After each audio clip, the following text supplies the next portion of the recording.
안녕하십니까, 헤이오션입니다. 오늘은 2025년 5월 중국 조선산업 동향에 대해서 살펴보도록 하겠습니다. 이 컨테이너선은 중국 조선산업이 가장 수주를 많이 하는 컨테이너선이고요. 중국은 대형 컨테이너선 뿐만 아니라 중소형 컨테이너선도 많이 수주합니다. 한번 내용 살펴보시겠습니다. 자, 5월 1일 기준 중국 조선산업 동향을 보시면 2025년 지금까지 215척 수주를 했고요. 또 309척을 건조를 했습니다. 잔량은 3,641척이 남아있네요.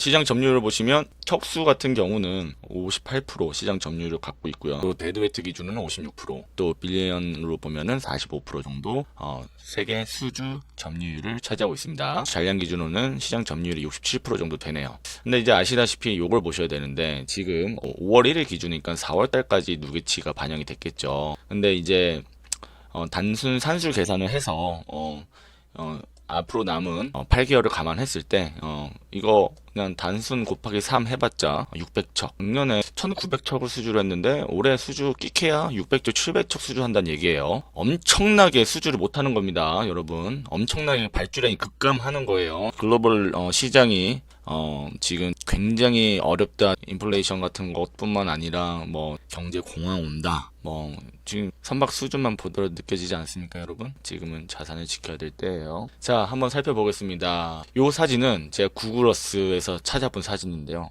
요새 구글어스 너무 좋습니다. 지금 칭다오 베이하이 쉽빌딩 검색을 하면 요렇게 나와요. 도크가 요거 하나, 그다음에 요거 두 개, 도크가 두 개 있는 조선소 같아요. 자, 이 칭다오 베이하이 쉽빌딩은 코스코 쇼핑 벌크로부터 20만 뉴캐슬마크 벌크선 신조 계약을 체결했다. 그래서 아직도 27년 선박 영업을 하고 있죠. 27년 도크가 아직 다 안 찼습니다. 그리고 이 칭다오 베이하이 쉽빌딩은 지금 벌크선을 주로 만드는 조선소예요. 그래서 지금 52척을 전부 벌크선을 가지고 있고, 두 척은 케이프 사이즈, 50척은 뉴캐슬 맥스라는 겁니다.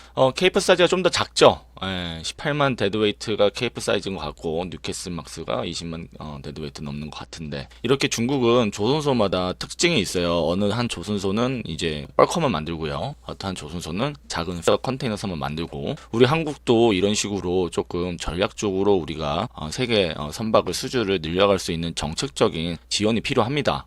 굳이 한국의 생산 기지를 안 만들려면 해외 조선소에 확장 나간다든지 해외 생산 기지를 만든다든지 이런 것들이 필요합니다. 자, 5월 7일 소고라는 이제 회사가 있더라고요. 얘네가 사명을 바꿨는데 얘네들도 마찬가지로 3000TU급 컨테이너 4척에 대한 신조 계약을 체결했답니다. 3000TU 정도면 피더선으로 치는데 이제 미포조선이 한국에서는 가장 잘 만들죠. 이런 것들이 잠정적인 한국의 경쟁 상태다 말씀드릴 수 있어요. 그리고 이제 금융 리스라든지 이렇게 중국이 이제 선박 금융 지원을 완전히 잘해주다 보니까 계속 이런 것들이 이제 발주가 나오고 그렇다라는 내용입니다. 5월 7일 수맥 마린은 뉴 단양 슈빌딩에 900TU 컨테이너선 2척 신조 계약을 체결. 900TU는 진짜 작은 거예요. 그래서 가격도 엄청 쌉니다.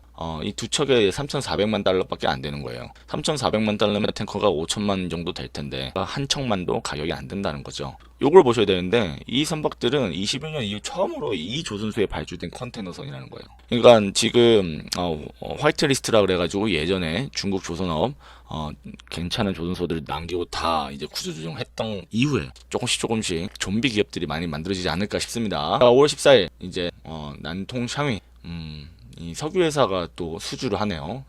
일본 기업 이제 도우키센으로부터 뉴캐슬 막스 신조 계약을 수주했다라는 거고요. 이 선박들은 최초의 뉴캐슬 벌커이자 최대 규모의 선박이다. 요것도 찾아보니까 이렇게 나오더라고요. 크레인도 있고, 또 이런 데서 만들겠죠.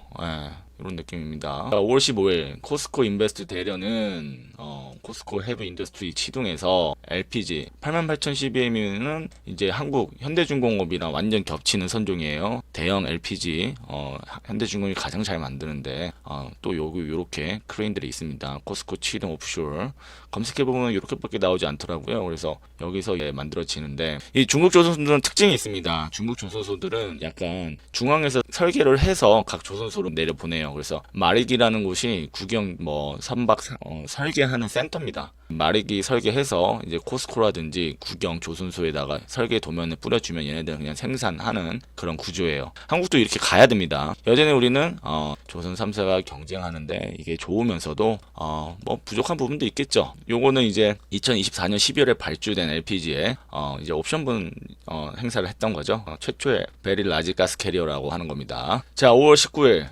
후동중화 아시다시피 중국 조선업에서 LNG 운반선을 가장 잘 만들고 한국의 LNG 운반선 건설 기술자들 많이 영입했던 그 후동중화 조선소입니다. 한 7, 8년 됐죠. 거의 한 10년 전부터 후동중화가 우리 한국 LNG선 건조 기술자들 굉장히 많이 영입해서 이제는 후동중화에서도 LNG선 잘 만들 것으로 보입니다. 그래서 이제 후동중화가 캐나다 시스펜 오랜만에 들어보는 이 선사인데 8300TU 급 컨테이너선 6척에 대한 건조 오양사 서명. 이 8300TU급은 조선 3사 다 만들어요. 그리고 한진중공업, HI중공업도 만들 수 있고요. 그리고 요게 좀 특징입니다. 아시다시피 후동중화 정도 되면은 물론 민간이기도 하고요. 조선소 자체 설계에 따라 건조될 예정이다. 아까 보셨던 마리게 설계한다는 얘기가 아니고 자체 설계, 자기네들 설계팀이 있다는 얘기입니다. 그리고 스페인 기업인 이바이자발 탱커스 얘네들이랑 LNG 벙커링 선박에 대한 건조 오양서도 체결하였다. 최근에 현대 미포조선이 LNG 벙커링 수주로 인해서 주가가 많이 올랐죠. 지금 LNG 벙커링이 발주가 많이 나오고 있습니다. LNG 운반선들이 많이 이제 건조가 되고 또 LNG 연료 탱크 이런 것들을 가진 선박들이 많아짐에 따라서 이제 벙커링 또 이를 중간에서 공급하는 허브들의 몸값도 올라갈 것으로 보고 있습니다. 역시나 조선소 자체 설계에 따라 건조될 예정이고 또 후동 중화는 요거 창싱타워에 새로운 시설 개소식을 개최했다고 하더라고요. 그래서 캐파 늘렸겠죠.